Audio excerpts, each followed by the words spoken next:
We can just try to quiet your mind by watching the breath for a few moments.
Then we can try to cultivate good intention, motivation for being here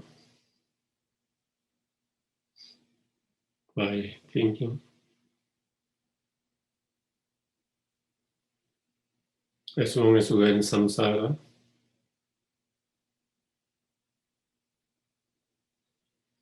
as long as we're controlled by our karma and the delusions,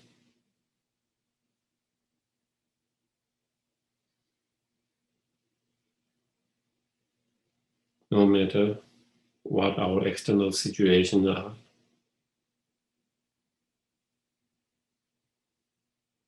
there's no real peace and happiness in our heart.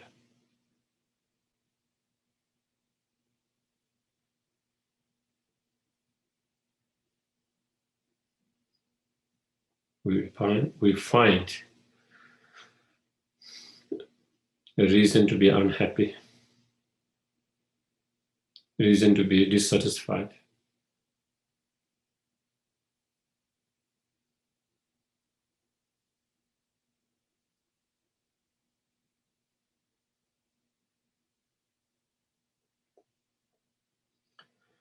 Therefore, if we want to find true lasting inner peace and happiness,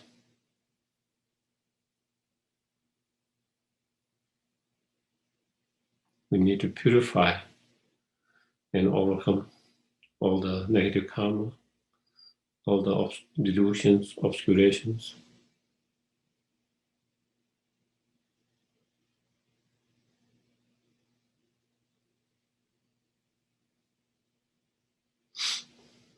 By engaging in practice of purifications and cultivating all the realizations of wisdom and the method.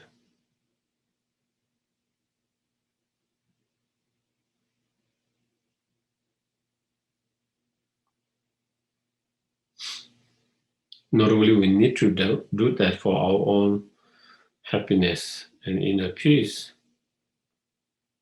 but also in order to free all sentient beings from all their suffering, cause of suffering.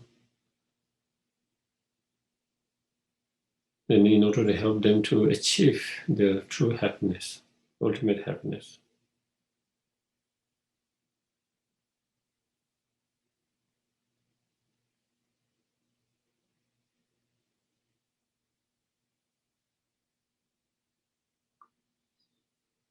Therefore, I must achieve the Buddhahood that's free from all the obscurations and who have actualized all positive qualities.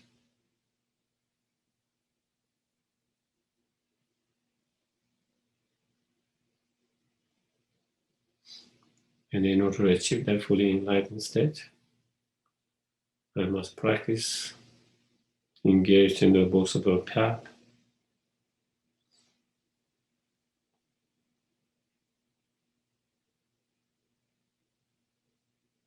In order to practice, we need to be reminded of the practice all the time, and as well as we need to study, learn about those practices as much as we can.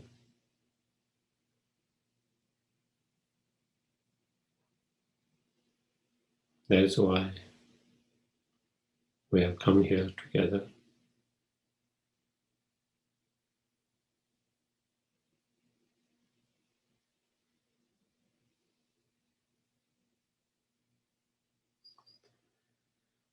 With the hope that we can learn something, that it can inspire, encourage us, remind us of the practice.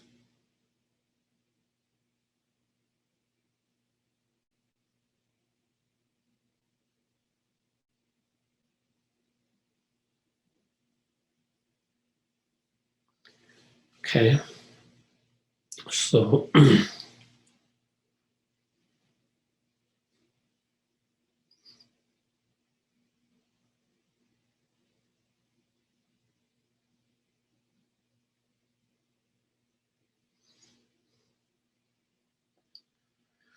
to the founder, the endowed, transcendent destroyer, the one gone beyond, the four destroyer, the completely perfect, fully awakened being, perfect in knowledge and in good conduct, Sukha, the knower of the world, supreme guide for human beings to be tamed, teachers of God and human beings to you, the complete and fully awakened one, the endowed, transcendent destroyer, the glorious conqueror, the subduer from the Shakya claim, I prostrate, make offering, go for refuge. Homage to the Supreme Buddha, homage to the Dharma refuge, homage to the Great Sangha, to all three ever devout homage, to all worthy of respect, bowing with bodies as many as all realms, atoms in all aspects, with a supreme faith I pay homage. Do not commit any non-virtuous actions. Perform only perfect virtuous actions. Subdue your mind thoroughly. This is the teaching of the Buddha. A star, a visual aberrations, a flame of a lamp, an illusion, a drop of dew or a bubble, a dream, a flash of lightning and cloud. See conditioned things as such.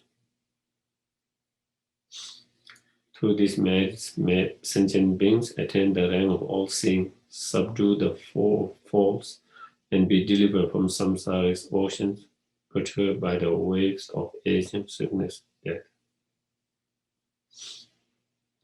I prostrate to the archetypal gems. Thus did I hear one time that Bhagavan was dwelling on the mass of Vultures Mountain in the Rajgiha, together with the great community of monks and the great community of Bodhisattvas. At that time, the Bhagavan will observe in concentration on the category of phenomena called profound perceptions. Also at that time, the Bodhisattva, Mahasattva, Arya Avalokiteshvara look upon the very practice of profound perfection and wisdom and beheld those five aggregates also as empty of inherent nature.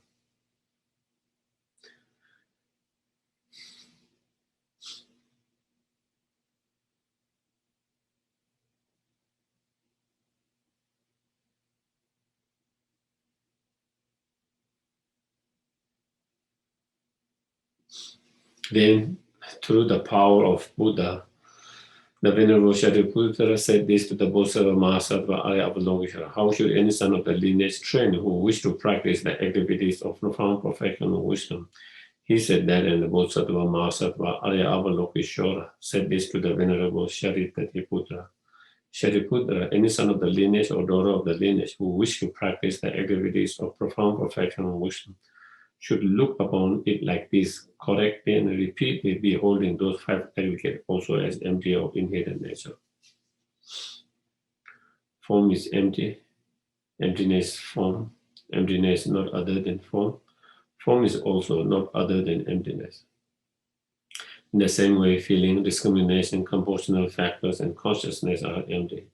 Shariputra, likewise, all phenomena are emptiness without characteristic, unproduced, unceased, stainless, not without stain, no division, not fulfilled. Shariputra, therefore, in emptiness there is no form, no feeling, no discrimination, no compositional factors, no consciousness, no eye, no ear, no nose, no tongue, no body, no mind, no visual form, no sound, no order, no taste, no object of touch, and no phenomenon. There is no I element, so on up to and including no mind element and no mental consciousness element. There is no ignorance, no extinction of ignorance, so on up to and including no aging and death and no extinction of aging and death. Similarly, there is no suffering, origination, cessation, and path. There is no exalted wisdom, no attainment, also no non-attainment. Shariputra, therefore, because there is no attainment, Bodhisattvas rely on and dwell in the perfection of wisdom, the mind without obscuration, without fear. Having completely passed beyond ego, the reached end point of nirvana, all the Buddhas who dwell in the three times also manifestly completely awaken to the unsurprisable perfect complete enlightenment in the reliance on perfection of wisdom. Therefore, the mantra of perfection of wisdom, the mantra of great knowledge, the unsurprised mantra, the mantra equal to the unequal, the mantra that truly pacifies all the suffering, should be known as truth since it is not false. The mantra of perfection of wisdom is declared. Tayata gade gade, para gade, parasam gade, bodhi soha. Shariputra, the Bodhisattva, should train in the profound perfection of wisdom like that. Then the Bhagavan arose from the concentration and commanded the Bodhisattva Ayalokishora, saying, well said, son of the lineage. It is like that, it is like that. One should practice the profound perfection of wisdom just as you have indicated. Even the Tathagatas rejoice. The Bhagavan, having thus spoken, the Venerable Shariputra, the Bodhisattva Mahasattva Ayalokishora, and those surrounding the entirety, along the worlds of gods, humans, asura, and Gandharvas were overjoyed and highly praised that spoken by the Bhagavan.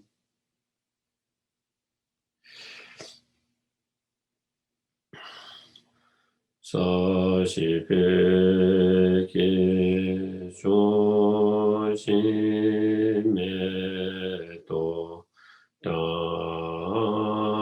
re ra le se ni de yen ba de sangye shin do mi de o wai do ku nama da shin che ba jo edan guru rana mandala gamiya ya mi.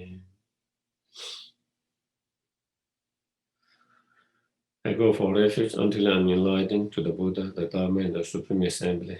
By the merits I create to listen to the Dharma, may I become a Buddha in order to benefit all sentient beings.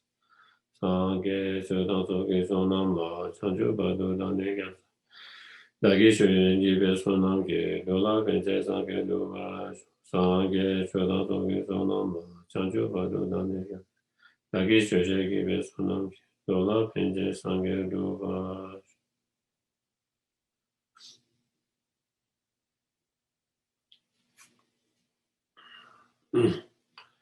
So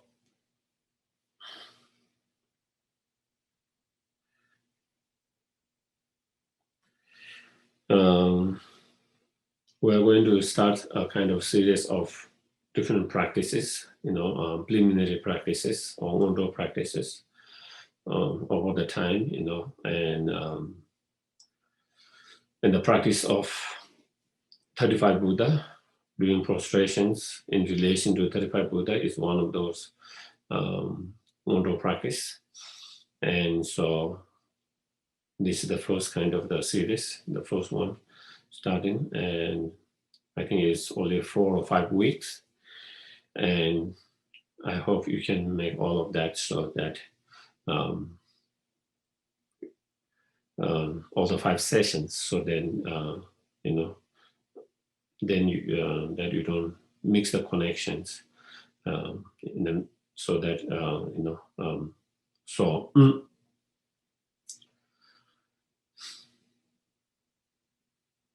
And so, and this part is part of the practice of purifications, okay? And the practice of purifications is very important factor in our practice to make progress in our path and to be able to have a spiritual experience or realizations.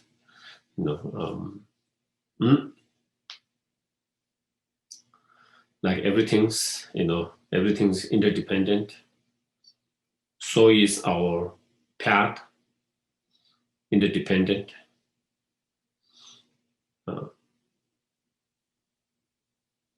So is our realizations interdependent. And so therefore, the spiritual realization experience does not come from just one factors or one cause. It depends on many factors, many causes. Just like everything's, if we observe and watch, whether it is external objects or things, or whether it is our experiential experiences, good or bad, neutral, whatever that, all these different experiences, different state of minds, as well as all different external factors, they all come into existence by depending on many, many factors, many, many conditions, not just one factors and not just one conditions, but many, many factors, many conditions. And therefore, also, the spiritual realization that we are trying to cultivate and develop, also that also depends on many, many different causes and factors. And among that, one of the main factors and cause is the purifications. The purifications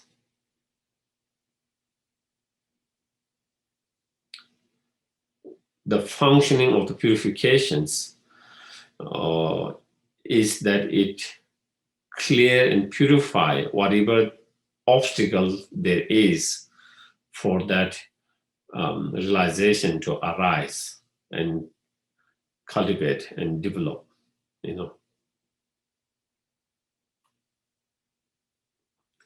Just in to be success in anything, in any field, there is always some obstacles, and it's all for the success. We have to know how to clear those obstacles. We have to know how to gather all the conducive conditions as well as clear whatever obstacle there might be. Obstacle, challenge it might be. Only when you are able to do that, then you can make success in whatever field you are trying to success. The same is in spiritual practice, in our practice too. So it is clearing, overcoming that obstacle. And when there is no more obstacles, when there is no more, obstacles, then realizations come easily. Visualization come easily.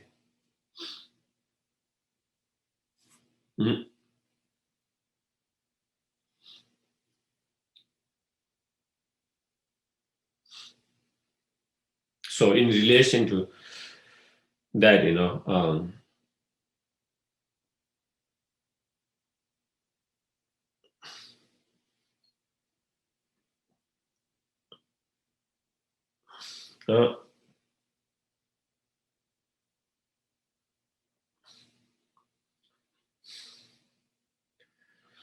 one of the great masters, Zopa Rinpoche, he said, the main obstacle to develop realization or spiritual experience on the profound path is the negative karma, obscurations, and the imprints of those negative karma and obscurations.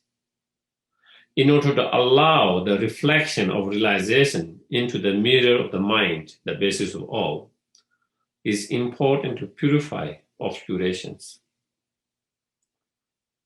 For example, he gives example, in order to reflect the image, whatever image it is, in the mirror, it's important to clean the mirror. If you don't clean the mirror, then you cannot have the image to reflect in that mirror. And same way, in order to the realizations, the reflection or the image or realization to appear, into the mind, then within the mind stream into the mind, then we need to purify all these obscurations, many different level of obscurations, different layer of obscurations.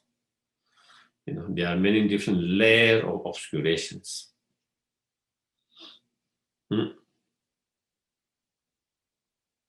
From gross to subtle, from very big and strong to, small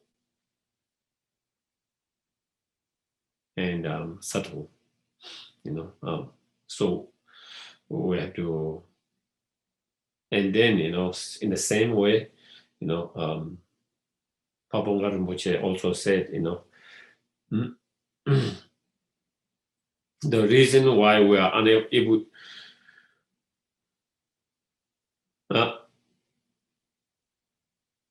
he says, we do not develop in our mind stream any new realizations we have not already developed, So we are unable to develop any new realization that we have not developed in the past, whether it's loving kindness, compassion, bodhicitta mind, whether it's a guru devotions, whether it's a renunciation, whether it's the wisdom, whatever different that we are unable to develop them, those were,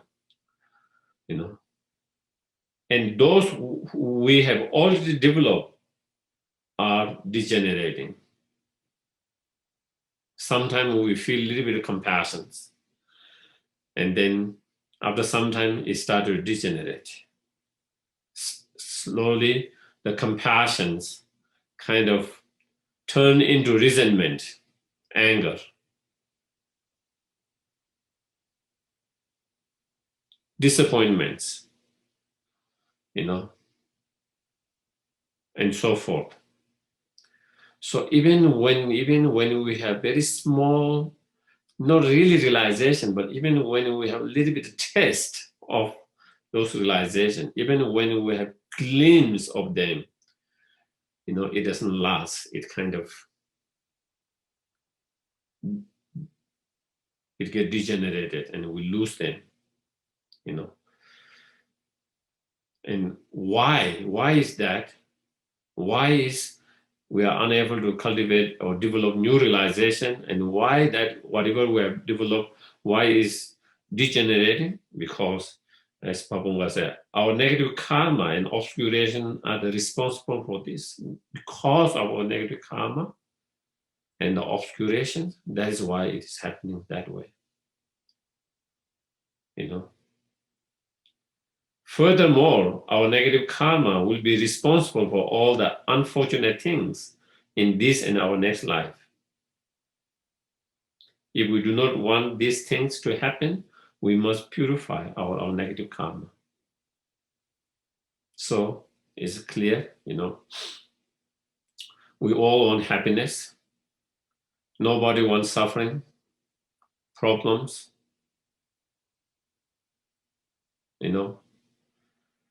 And happiness does not arise from without any cause.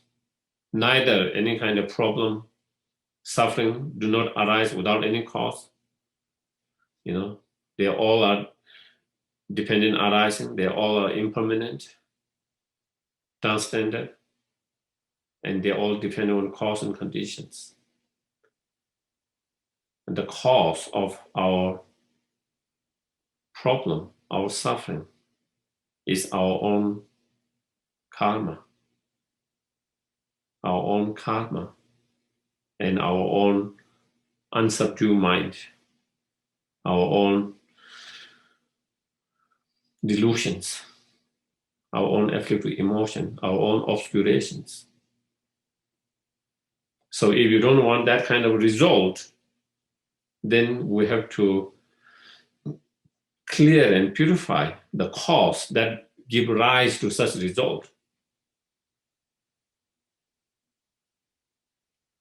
Why such problem and sufferings and problem never end, because even though we do not want, and not only we do not want, sometimes we try to fix them in some way, the way we think that we can fix them. But we never go to the root cause. That is the problem. We only try to solve the problem only on surface level. It's just like trying to, fix the symptom, not the root. And when you do that, we might be able to solve the problem for a temporary, but another problem arises, or similar problem arises. Painful experience and suffering arises time to time, because we don't deal with the very root of that problem, that suffering, that pain. And the very root of that problem and suffering and the pain is the karma and the delusions. So therefore, we have to make effort to purify those negative karma and delusion obscurations if we do not want any pain, suffering anymore. And if we want to have happiness, true lasting happiness, if we want to have spiritual realization, and if we want to be on the path to enlightenment, if we want to be on the path to be greatest benefit to other sentient beings, then purifications play a huge role.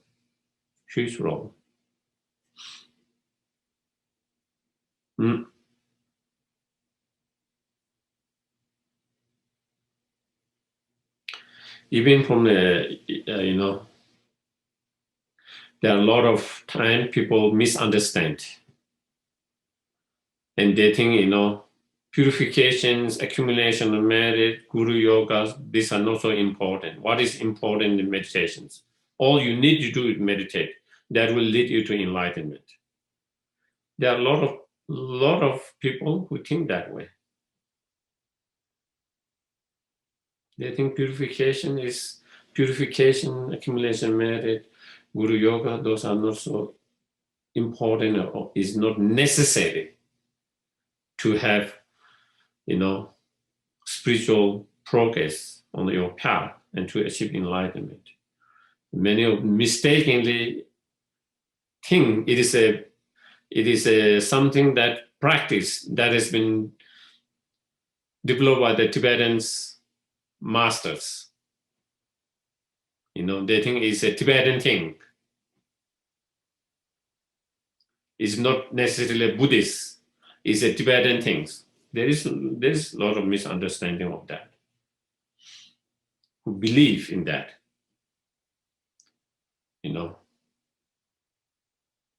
And not only others, sometimes we might even feel that way,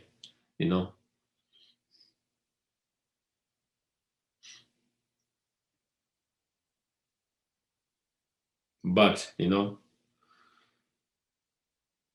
we really think, as I mentioned before, even if we look from the external phenomena such as plant, in order the plant to grow to its full potential, not only you need seed. Seed is main cause, but it's not enough just to have that seed.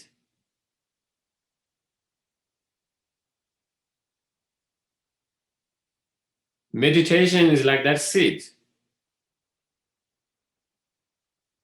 Most very important cause of realization, spiritual realization experience. But just that seed is not enough. You need to have water. You need to water the seed. Maybe it needs heat, light, other fertilizer, different things. So conducive conditions. So that is what accumulating merit does. Similar functionings, gathering the conducive conditions for that seeds to fully grow. Our practice and meditation to fully grow into the tree and the tree of the realizations. Not only that, then we need to, in order to that plant, the seed to grow the plant in its full potential, then we need to clear all others obstacles that might be. Maybe the root, there's too many stones that is being obstacle to take the strong root, not being able to take strong root. Maybe there are too many other weeds that's taking all the energies. Therefore, the seed is not getting all the water, everything that it needs, because other weeds are taking the energy away. So we need to clear all the other unnecessary weeds. And that is what the purification does. That is what the purification does. So just as simply just by the seed, it cannot grow into the plant of that seed is full potential. Same way, just through just meditations on particular subjects, it does not lead to the realization without the support of such as purifications. Other factors. It requires many other factors. If that is the case for the plant, it is equally same for our spiritual experiences.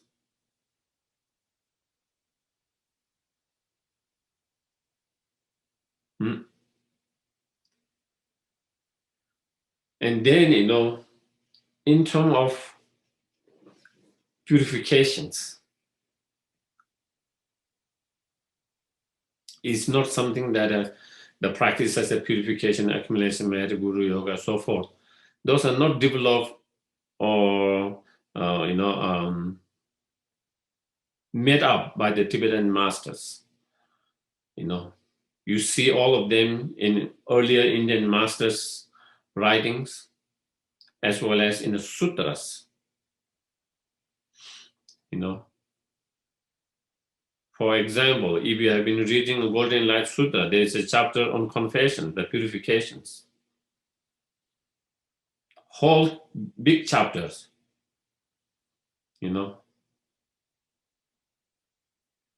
the King of Prayer, the 7 practice, where that is coming from Sutra, is a prayer that is that come from the sutras. Even this practice, the 35 Buddha practice, is known as the Sutra of 3 hips. And again, it is taught by Buddha himself. This 35 Buddha practice is not written by a later Indian master, neither Tibetan master. It was taught by Buddha himself. It's a sutra. Of course, there have been slightly, we will discuss that, slight small changes, but and then, you find on purifications, in sutra, the sutra of teaching or explaining 4 dharmas, Also, there is a purification. There, 4 dharma, the sutra of explaining or teaching 4 dharmas, and that 4 dharmas are the 4 opening powers. That is crucial part of the purification, all the purification practice. So you can go back to all the sutras, the source of all this practice, all this teaching and practice in the sutra. And then you can go back and you can see, Shantideva's writing is Indian masters. chapter 2 and 3 is, the sublime practice, and especially chapter 2 is purification or confession purifications.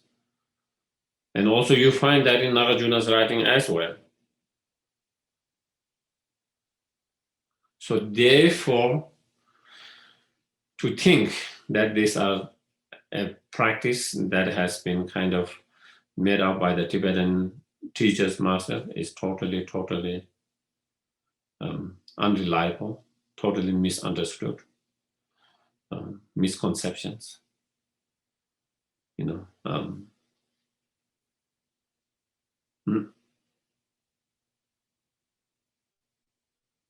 They are very much rooted in Indian teachings, practice, and the sutras.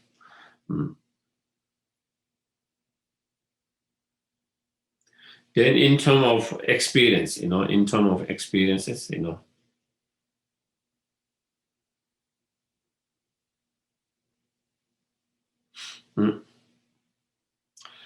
sometimes we practice and we meditate and practice long time, for maybe even years. But,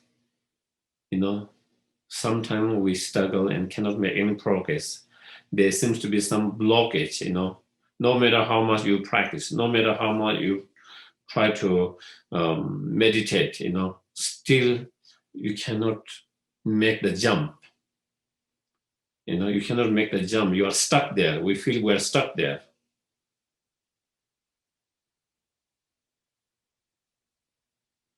And in those cases, sometimes when you do some purification, that could change. Sometimes when you do some accumulation of merit, that could change. Sometimes when you try to do some guru yoga, that could change, because some factors are missing. There is some factor missing. It could be purification, it could be accumulation merit, one of those factors missing. So that is why you are stuck there and cannot move forward. And that is the experience of so many great masters and practitioners of the past.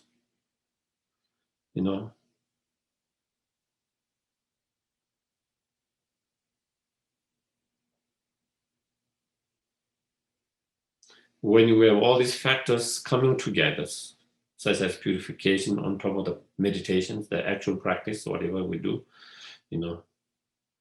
whether we are meditating on Lamrim, whether we are meditating on Tantra practice, such as sub-generations, completion generation, whatever, when we feel we are stuck there and unable to make progress, then, bringing these other factors, other practices of purification can make the difference to move to be able to move the next step and not get stuck there.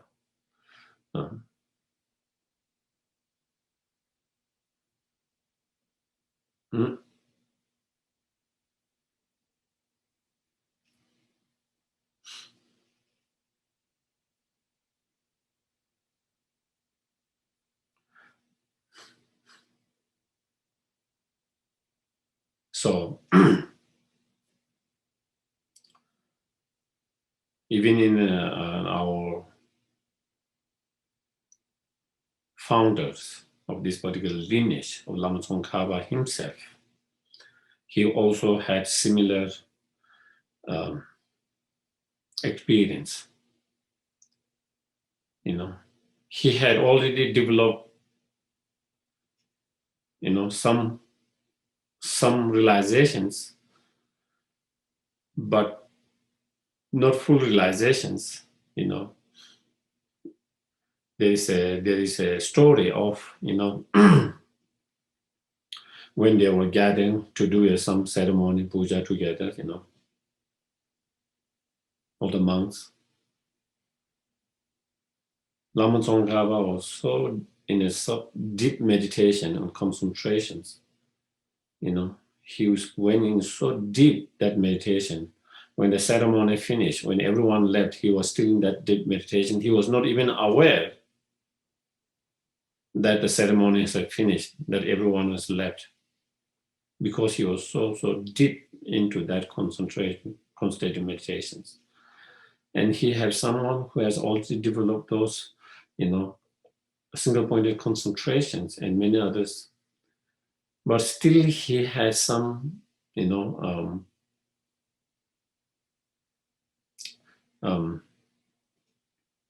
blockage. He, in terms of having the realizations of the wisdom realizing emptiness, according to the Nagarjuna's view, according to the Prasangya point of view, the more subtle understanding of emptiness, Even though intellectually he had total understanding of that. Even though intellectually he had understanding of that, he had studies so much, not only that, he had even reading so many books on that. Not only that, he was teaching, and he was meditating. It was not like he was not meditating, he was meditating every day. And you can see from that his, and he was meditating, but there was some, well, one time he thought he had the realizations. And he shared that his experience, and with the Menjushiri, with whom he had connections, and shared his experience and asked him whether this is the experience of wisdom realizing emptiness according to Prasangya point of view. To his disappointment, it wasn't,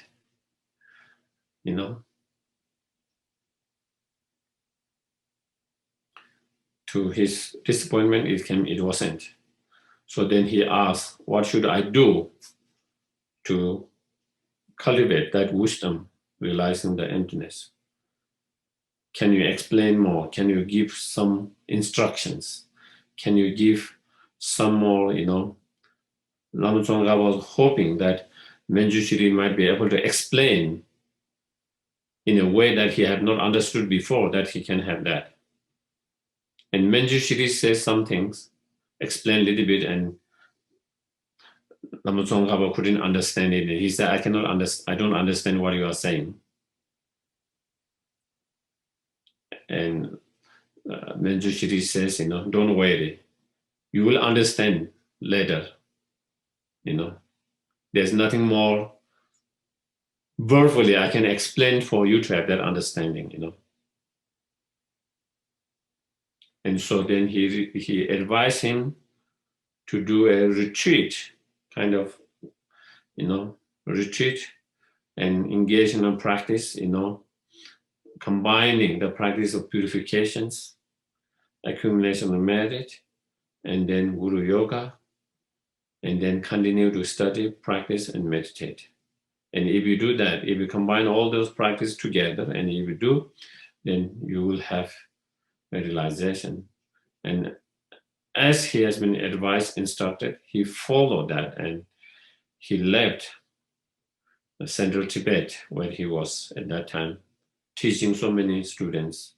And he left everything behind, and then he went in a place further called Olga Cholung, and then that is where he did all this practice, And supposedly, I haven't been there, but of course, many people who have visited the place, they say that there is a almost footprint on the rock where he did the, frustrations as a purification in relation 35 Buddha. So because you stay on one place again for so long time, then it started to have some form, certain level of kind of footprint, And it is not something people who have been there, they have seen that, I was able to go to Tibet once, and we wanted to go that places, but the government didn't give us permission to go there.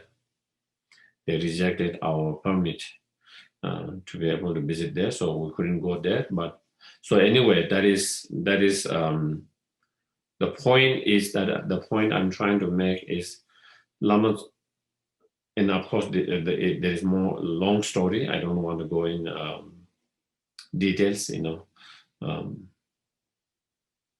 but at the end he was able to have the realizations by combining not only just the meditation on emptiness, but by combining the purifications and other factors together,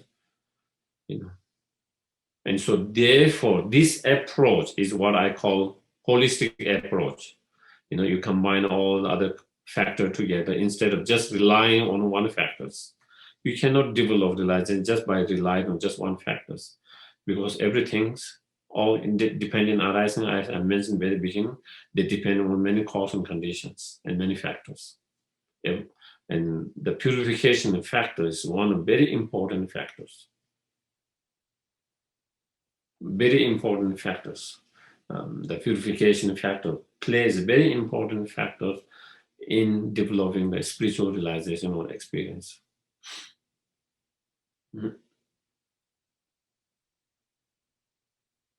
Same things, Milarepa became who he is.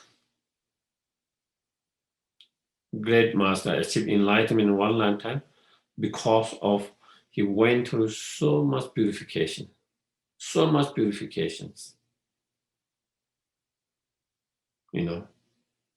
Marba, from outsider, it seems like Marba is abusing him, his teacher, abusing him, punishing him. But Marba knew exactly what he was doing. And Marba didn't do that to any other disciples. He only did that to Milarepa because he knew, he has this incredible potential to achieve enlightenment in that very lifetime. If he can purify all the negative karma that he have created, so much strong negative karma that he have created, and without purifying that strong negative karma he had created, he wouldn't be able to achieve that. And so there was, as a way to purify all his negative karma, then Marpa put him into the job, asked him to build, 9 stories buildings before he can receive any teachings and instructions without any help from others, by himself. So Milarepa started to build,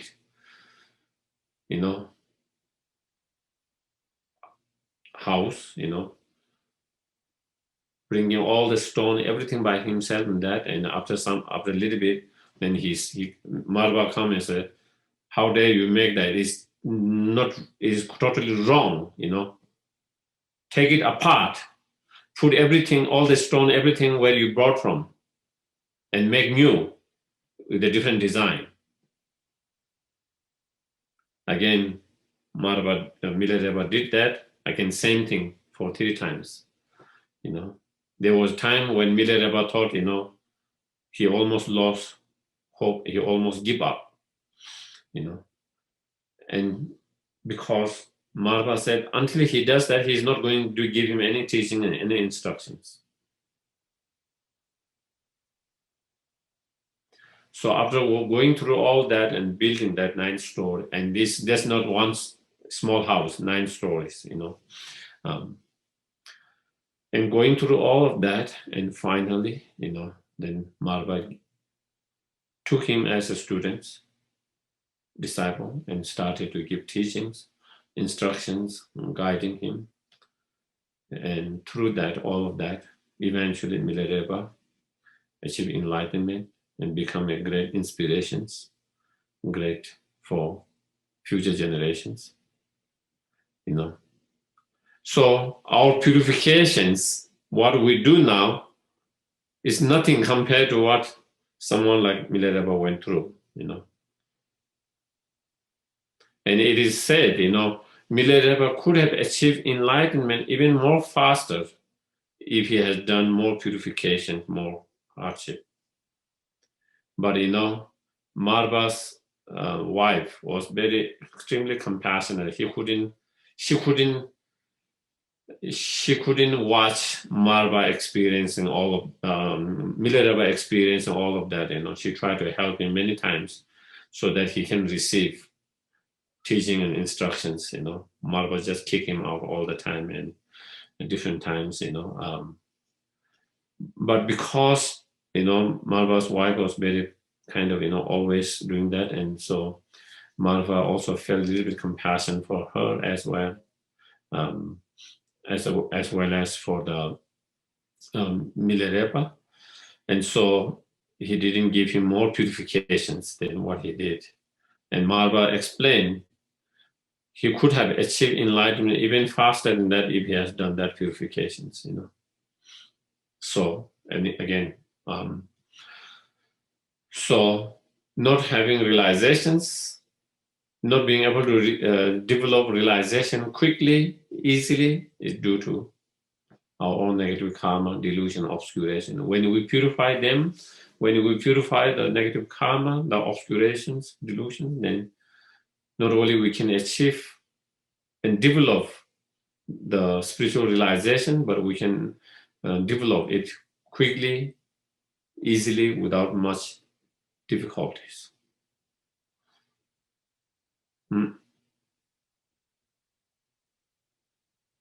It's like, if the road is smooth, you can drive easily.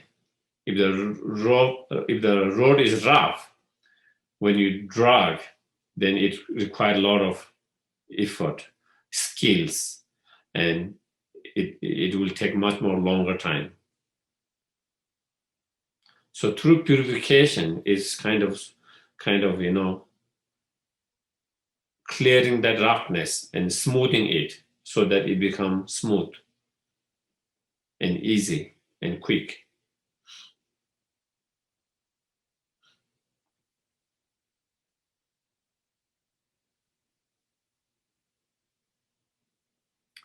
So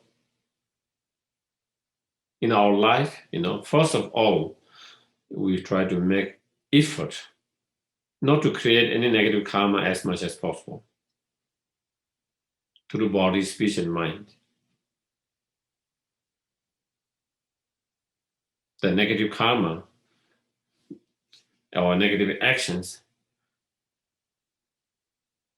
that will create more pain, suffering to others and oneself, that will hurt and harm others and oneself. We try not to engage in them. We try not to create them as much as possible through our mindfulness, introspection mind, being mindful of our speech, our body, our mind. And through that, we try to be more careful, more mindful, not to create, more negative karma.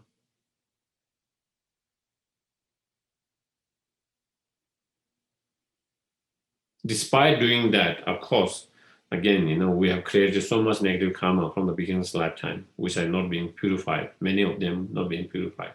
What to do with them? What to do with them? And then purifications, So there is a solutions to that.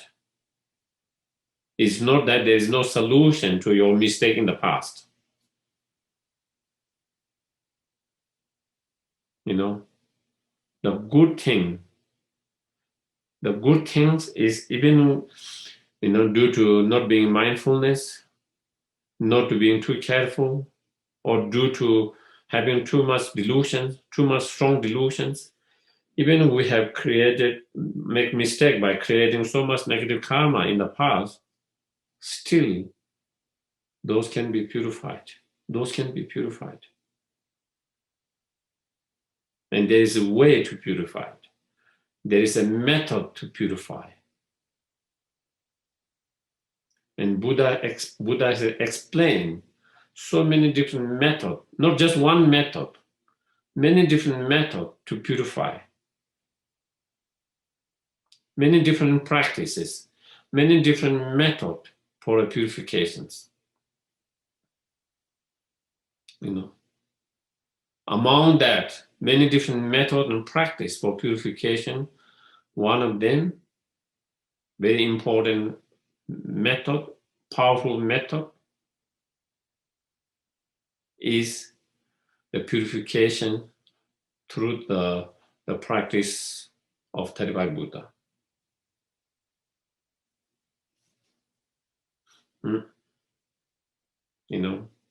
Doing purification in relation to the 35 Buddha, or by the practice. That is one of the method.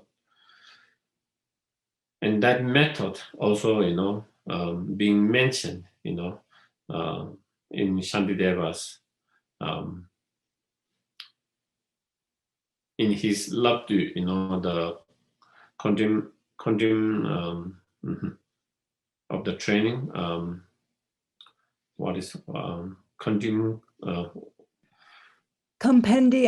Compendium, yeah, thank you. Compendium of the training. In that, then he, by relying on many different sutras, then he come up with a, mainly 6 different practices as a purification, relying on the name purification, the practice of purification by relying on name, relying on the mantras, by meditating on emptiness, by relying on holy objects, as I'm making holy objects, by relying on sutras, by reciting certain sutras, and the other one I cannot remember fully now. But in terms of relying on the name, that is the practice of the 35 Buddha. You recite the 35 Buddha names, and then in relation to that, then you do the purifications. So that has been mentioned in that, as well as I mentioned at the very beginning, is this practice is itself is given by Buddha in Sutra. There is a very okay, maybe I might come back later.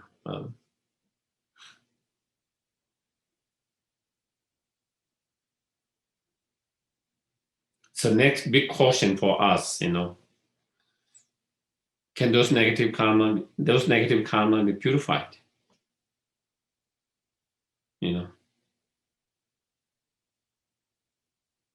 Of course, we do those different purification, but can it be purified? It's a big question mark, and then again,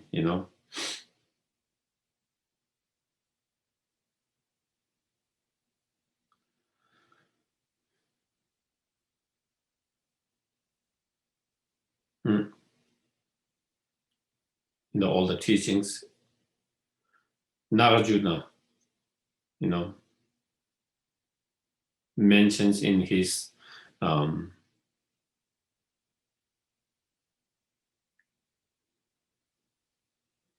letter to the friend, letter to friend, that he mentioned, even someone who has been reckless, in the past, and created so much negative karma. Later, if he or she become more careful, more conscious, mindful, careful, and if through the purification, then he or she can purify all those negative karma. And he gives certain examples of the practitioner in the past, such as Nanda and Shanga, Angulimala and Ajanta Satturu, So those are individuals during the Buddha's time. Angulimala was someone who killed 999 people in that lifetime. His mission was to kill 1,000 people. So he killed 999. Each time he killed someone, he cut the nail and he make mala, garland. That's why Angula mala. Angula means like the nail, So each time he kills someone, he put that nail. So he is wearing 999 because he has killed that, And then when it was, 4,000, then Buddha saw that is a time. The time has ripened to subdue him. Again, the time has to ripen. If there's someone's time has not ripened, mind has not ripened, then even someone try to help you, it doesn't. It's like someone, who has problem with addictions.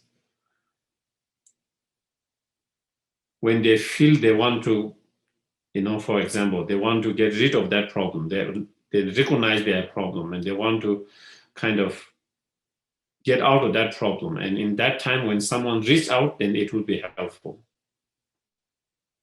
But sometimes when they are not that state, you can reach out, you can give advice, you can put them in rehabilitations by force, whatever is hard because they are not ready from their side. And that is the case for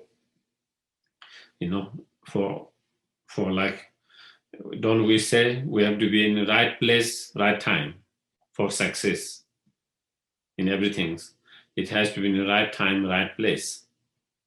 Similarly, that is things,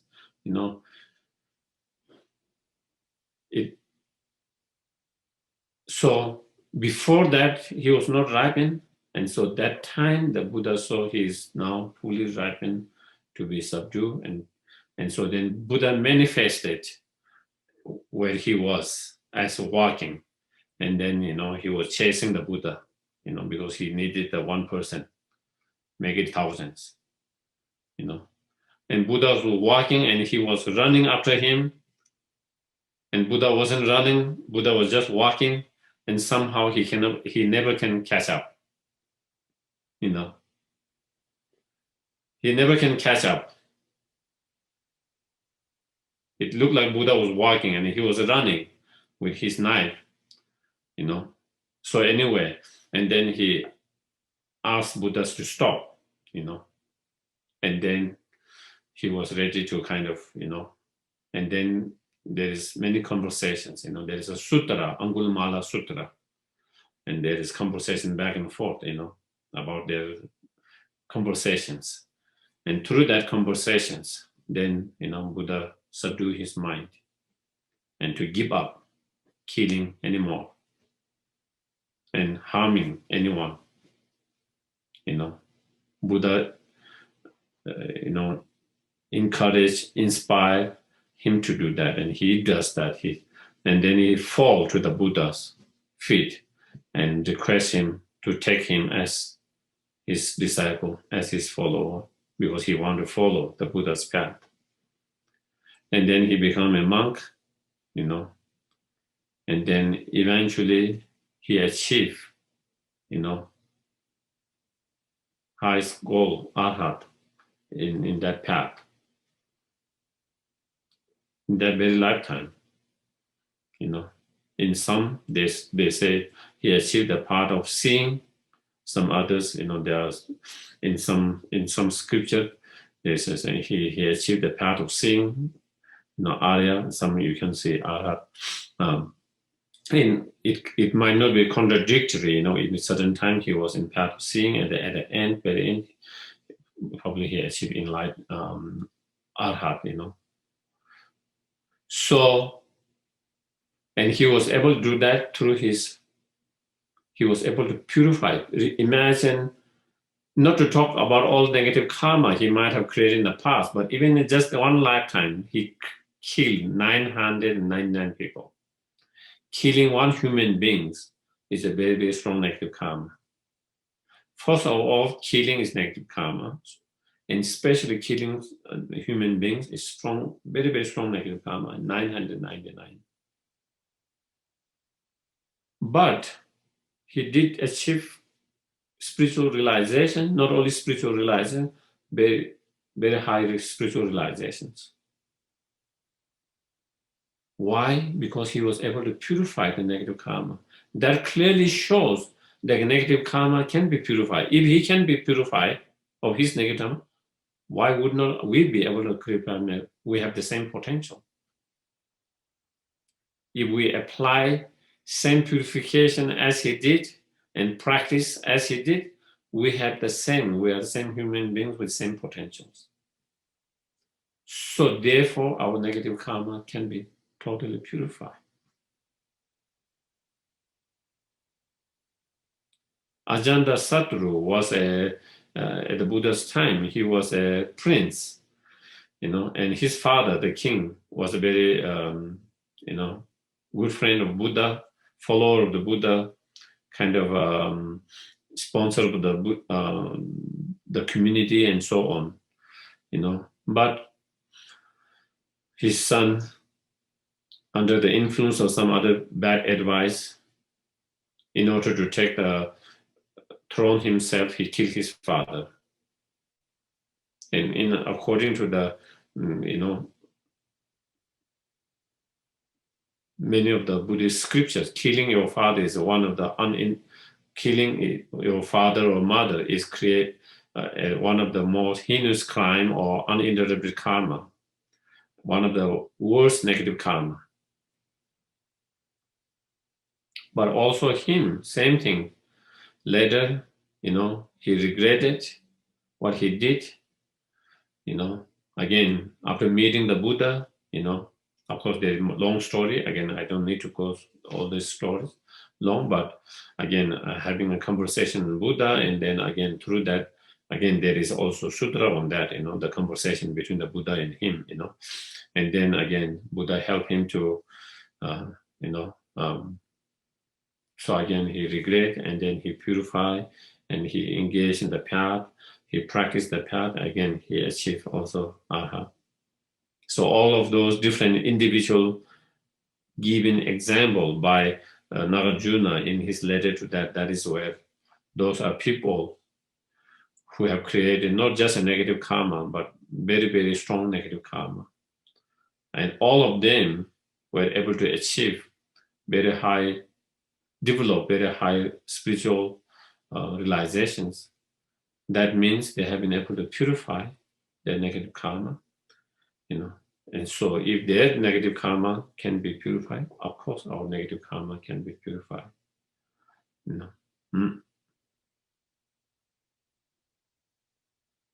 And there is a saying by the earlier Kadamba masters, they say there's nothing good, positive qualities in a negative karma.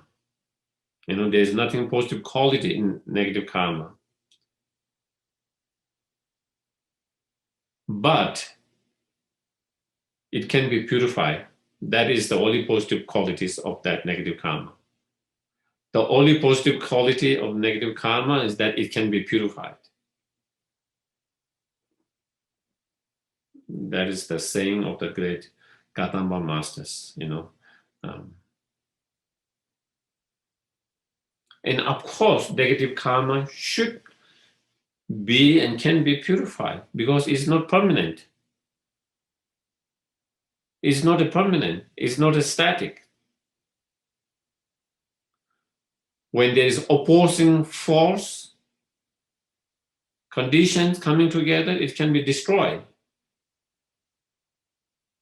And when it's destroyed, that is what is being purified. When it's being destroyed, then that is when it's being purified. So there is always the opposing energies or the forces. And when you apply that opposing energy or the force, then definitely it can destroy the others because that is also transitory, impermanent. And therefore, again, it can be purified if we apply the right, correct countering forces or practice or energy, and that is the what the purification does.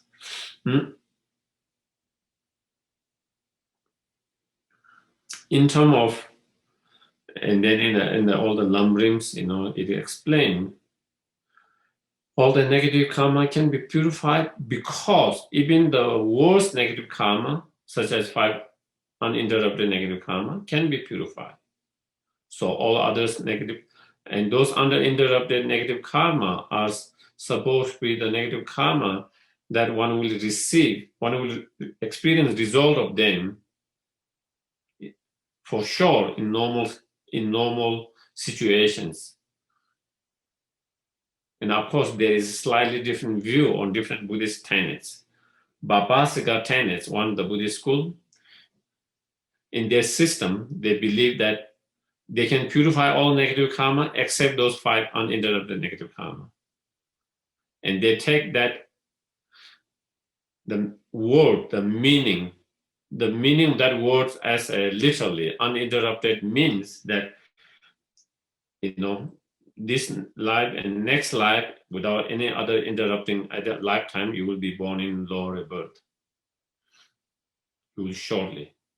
But, Prasangika, Nagarjuna's point of view, from system tenet, even those uninterrupted negative karma can be purified.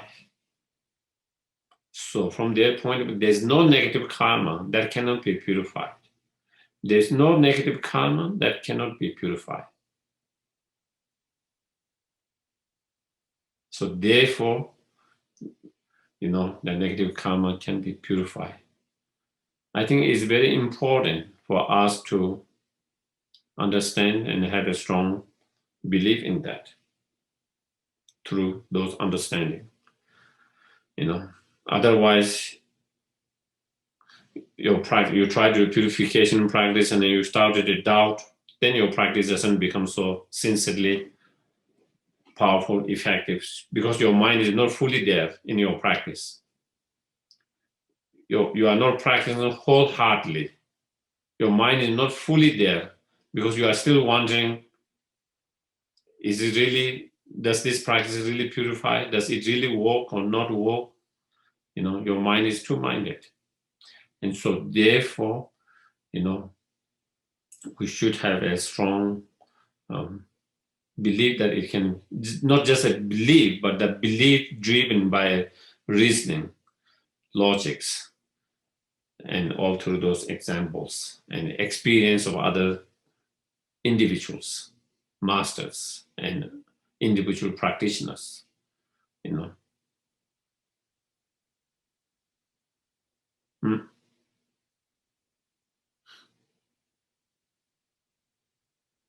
So I think it is important for us to do more studies so that we can understand how they can be purified, and they can really be purified. So we have total conviction, total trust in that practice, so that when we do practice, your mind is fully there or wholeheartedly, instead of doubt and two-minded and struggles,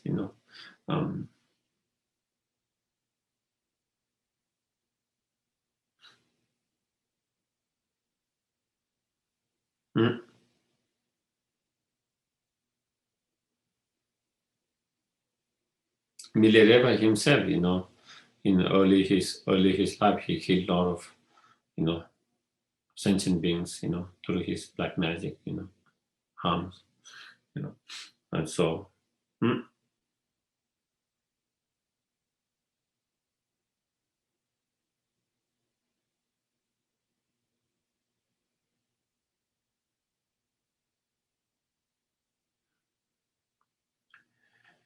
And the way purification work, is not like,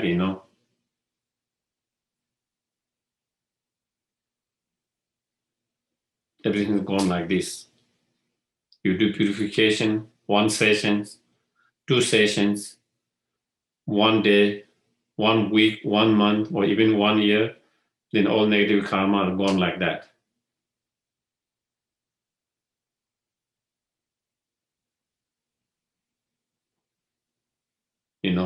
First of all,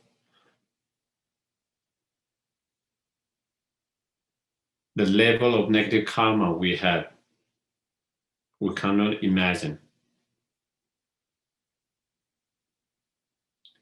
Just look at ourselves. We are born as human beings. We have met the Dharma. We know the Dharma, and we try to practice the Dharma in this life. Forget when we are not human beings. Forget when we have not met the Dharma. Even when we have all the conditions come together, still every day, knowingly, unknowingly, we create so much negative karma.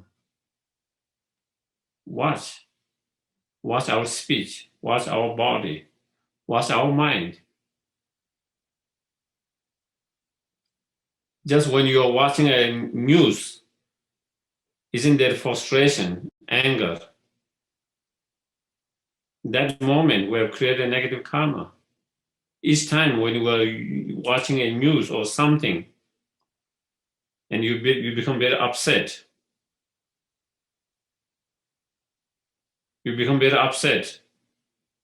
angry, and sometimes even have a negative thought for a moment for certain individuals, because we blame for the situations. That moment we create a negative karma. And those sometimes we are aware, sometimes we are not even aware of those thoughts. So many times you are not even aware of all kind of this kind of thoughts.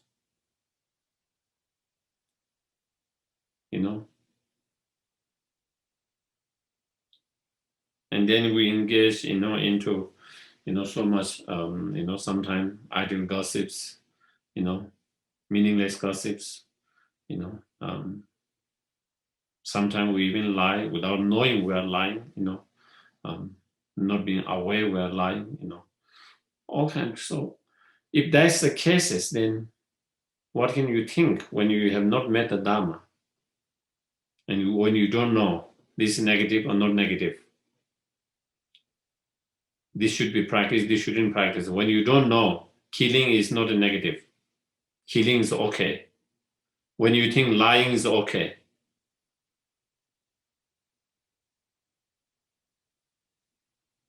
When you think stealing is not a negative. And so, so how much negative we create? So for the amount of negative karma, it's like,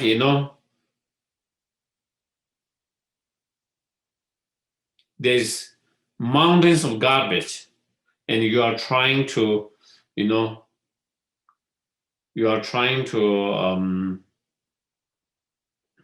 what was the word? Clean with the buckets of water,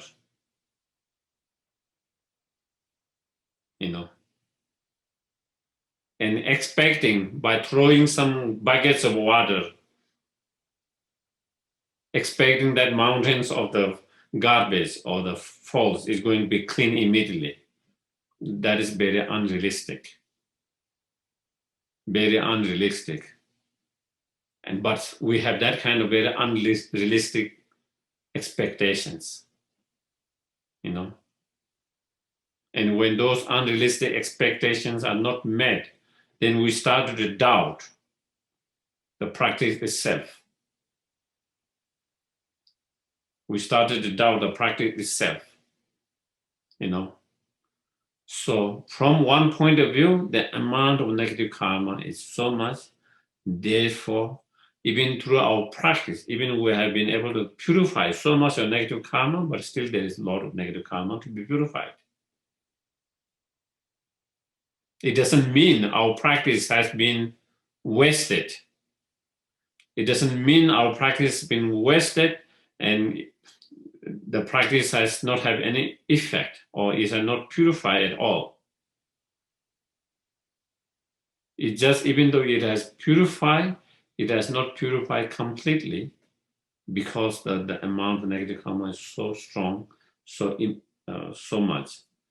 Secondly, even when we try to do purification practice, when we try to apply the four opening power, how sensitive are each of those opening power? how strong are each of those opening power? If those opening power are not so sincerely and not so powerful, then of course, again, even though it purify, but it is, it only purify a little bit, not, it is doing the job, but it's not being able to purify completely because the water has no force, to clean it.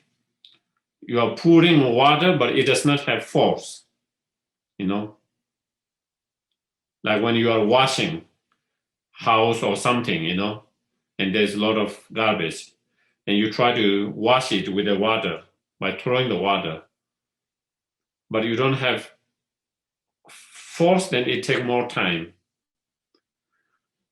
But if you have force, then it can purify more easily, more quickly. And that is the case. So therefore, that is, but definitely,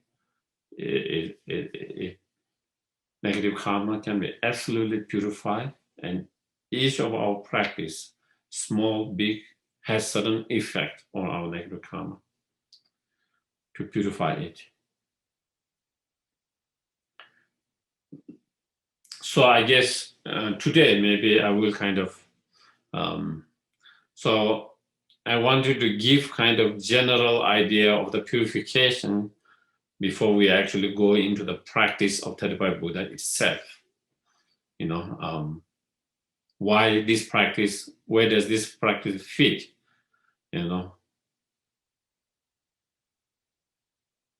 It fits within the practice of purification and accumulation merit. And how does purification play a role in our spiritual path, in our practice? What is the role of the purification within our path, within our practice? Those are important to know and understand. And how does the purification work? How does it work? How does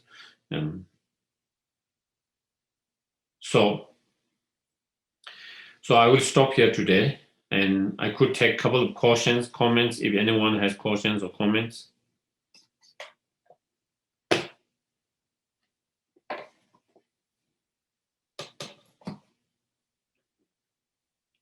Anyone? I think that's good, Geshe La here. I'm looking forward to the next class. Okay, thank you. I've been properly motivated. Geshe La, Amanda has a question. Yes, please. I just have a comment. One of the things that really appeals to me about Buddhism is when you talk about the need for purification, there isn't a sense of shame or guilt in it. It's like a shared experience that we all have to do. And it's sort of presented as like a matter-of-fact sort of way. So you don't feel just overwhelmed by a personal sense of shame, I guess. And I really like that about Buddhism. It's encouraging and hopeful. So thank you. Okay. Thank you for sharing your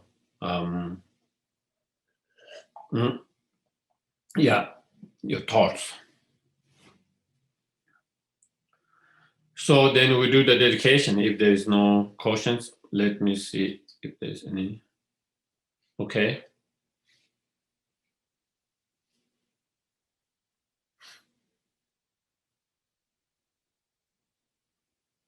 So again, I will chant in Tibetan. You can either chant together, or you can quietly or you can recite in English, whichever you feel more comfortable. Gewadi nyodo da lama sangye tukyo ne doa chi ya ma le pa te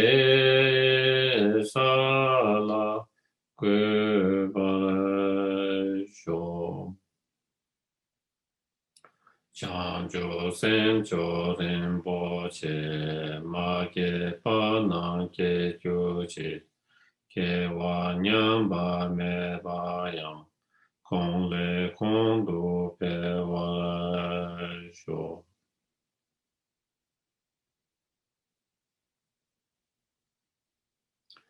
Jigden kamde pende malu ba kang le chung e sambe yi no kartin chung me tenzin ja so la so wa de so tu je lun jo sho.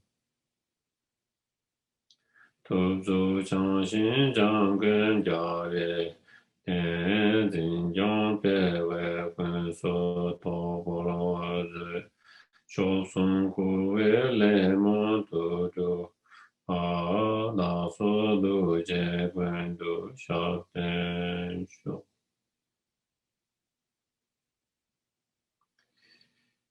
ā bā nū chō sā tē dō wā lā jā wā kuān lē lā pē rīn jēn jē ā yā sām shīn chō tā rī rō sō chēn lā kā tīn tēn bē kē shā sō.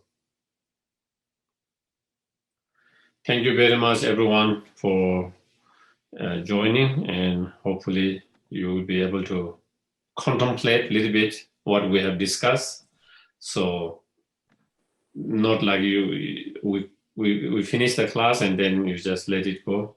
Really contemplate a little bit on what purifications, the role of purification, the importance of that in our spiritual practice, and